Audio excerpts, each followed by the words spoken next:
Bonjour et bienvenue. Aujourd'hui, on va décortiquer une stratégie vraiment fascinante pour le comité social et économique, le fameux CSE.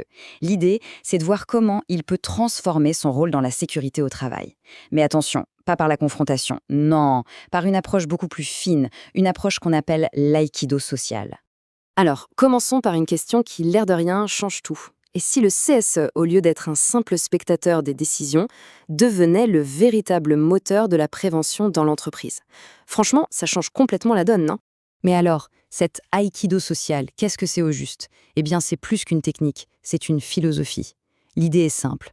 Au lieu de subir les décisions ou de juste constater les problèmes, on va utiliser l'obligation légale de sécurité de l'employeur comme un levier. Un vrai point d'appui pour proposer, influencer, construire. Bref, on transforme une contrainte en une super opportunité. Bon, d'accord. Mais pourquoi est-ce si crucial que ça, pour le CSE, de passer à l'action, de devenir proactif? Allons voir un peu les raisons qui se cachent derrière cette nécessité. Faut bien comprendre qu'en matière de sécurité, il y a un peu deux mondes qui s'affrontent. D'un côté, il y a ce qu'on pourrait appeler l'illusion de la simple consigne. Vous voyez le genre? L'employeur qui multiplie les notes de service, ça donne une impression de conformité. Mais en réalité, c'est souvent un moyen de se défausser sur le salarié en cas d'accident. Et de l'autre côté, il y a la vraie obligation de sécurité, celle de la loi. Et là, c'est pas la même musique. Ça impose une analyse sérieuse des risques et des solutions concrètes qui touchent à l'organisation du travail. Le CSE, proactif, son rôle, c'est justement de savoir jouer sur ce terrain. Et là, on touche un point absolument central. Juridiquement, le CSE n'est pas obligé de faire des propositions. C'est écrit noir sur blanc. Mais moralement, c'est une toute autre histoire. En tant que représentant des salariés, sa mission, sa raison d'être, c'est de les protéger. Et ça va bien au-delà des textes de loi. C'est une question de confiance, de responsabilité. Ok, alors imaginons. Le CSE se met en mode proactif. Qu'est-ce qui se passe concrètement? Quels sont les bénéfices? Eh bien, ils sont nombreux et pas seulement pour les salariés, mais aussi pour le CSE lui-même. Traditionnellement, le CSE est parfois vu comme une simple caisse d'enregistrement. Une instance qui reçoit les informations de la direction, qui prend note, et c'est à peu près tout. Mais avec cette approche proactive, cette image vole en éclats. Le CSE se métamorphose. Il devient un acteur à part entière, un partenaire qui contribue activement, concrètement, à améliorer les conditions de travail. Ce changement, il est super stratégique. D'abord, ça permet au CSE de se reconnecter au terrain, au quotidien des salariés. Ensuite, ça démontre son utilité, sa valeur ajoutée. C'est essentiel, surtout quand on sait que ses moyens ont parfois été réduits. En devenant force de proposition, il compense en quelque sorte une perte quantitative par une vraie montée en qualité. Et ça lance un cercle vertueux.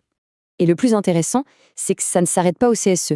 Ça crée un effet d'entraînement, une sorte de boule de neige positive. Quand le CSE prend des initiatives, les salariés se sentent plus impliqués, plus écoutés. Ils deviennent eux-mêmes plus vigilants et font remonter plus facilement les informations. Au final, c'est toute la culture de la prévention d'entreprise qui progresse. Bon, tout ça, c'est bien beau en théorie, mais en pratique, on fait comment? Comment on bâtit une proposition tellement solide que l'employeur ne peut tout simplement pas l'ignorer? Alors là, on arrive à l'outil central de notre Aikido social. C'est un article du Code du travail, le L 2312-9, et il dit quelque chose de très très puissant. Si un employeur refuse une proposition du CSE, il est obligé de fournir une réponse motivée. En clair, il doit expliquer, argumenter son refus. Fini le simple non balancé sans justification. Du coup, l'employeur se retrouve face à un choix très clair. Soit il prend en compte la proposition du CSE pour prévenir un risque qui a été clairement identifié, soit il ne fait rien, et là, en cas d'accident, son inaction pourrait être considérée comme une faute inexcusable. La proposition du CSE le place en fait directement face à ses responsabilités. C'est imparable. Pour qu'une proposition soit vraiment en béton armé, elle doit reposer sur 4 piliers. D'abord, l'analyse factuelle. On parle de données, de chiffres, d'observations de terrain. Du concret, pas des impressions. Deuxièmement, le raisonnement économique. Il faut montrer que prévenir coûte bien moins cher que guérir. La prévention, c'est un investissement. Troisièmement, la dimension humaine, cruciale. On peut avoir la meilleure solution technique du monde, si elle n'est pas adoptée par les équipes, elle est inutile. Et enfin, quatrième pilier, l'alignement légal. On rappelle gentiment à l'employeur ses propres obligations réglementaires. En maîtrisant cette méthode, le CSE change complètement de dimension. Il ne se contente plus de réagir, il prend l'initiative. Il ouvre la voie à une approche beaucoup plus innovante, la prévention négociée. L'objectif ultime, c'est de sortir de cette logique où on se contente de cocher des cases pour être en conformité. L'idée, c'est d'instaurer un vrai dialogue, une dynamique où la sécurité est améliorée en permanence, de manière collaborative, négociée. Et voilà, on boucle la boucle. C'est exactement ça, l'esprit de l'aïkido social. On transforme une position qui peut paraître défensive en une véritable force d'impulsion positive. Le CSE, souvent perçu comme un contre-pouvoir, devient un moteur qui tire toute l'entreprise vers le haut.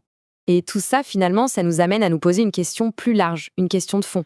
Cette approche, qui transforme le dialogue sur les risques en une véritable collaboration stratégique, est-ce que ce ne serait pas tout simplement l'avenir du dialogue social dans son ensemble ? La réflexion est ouverte.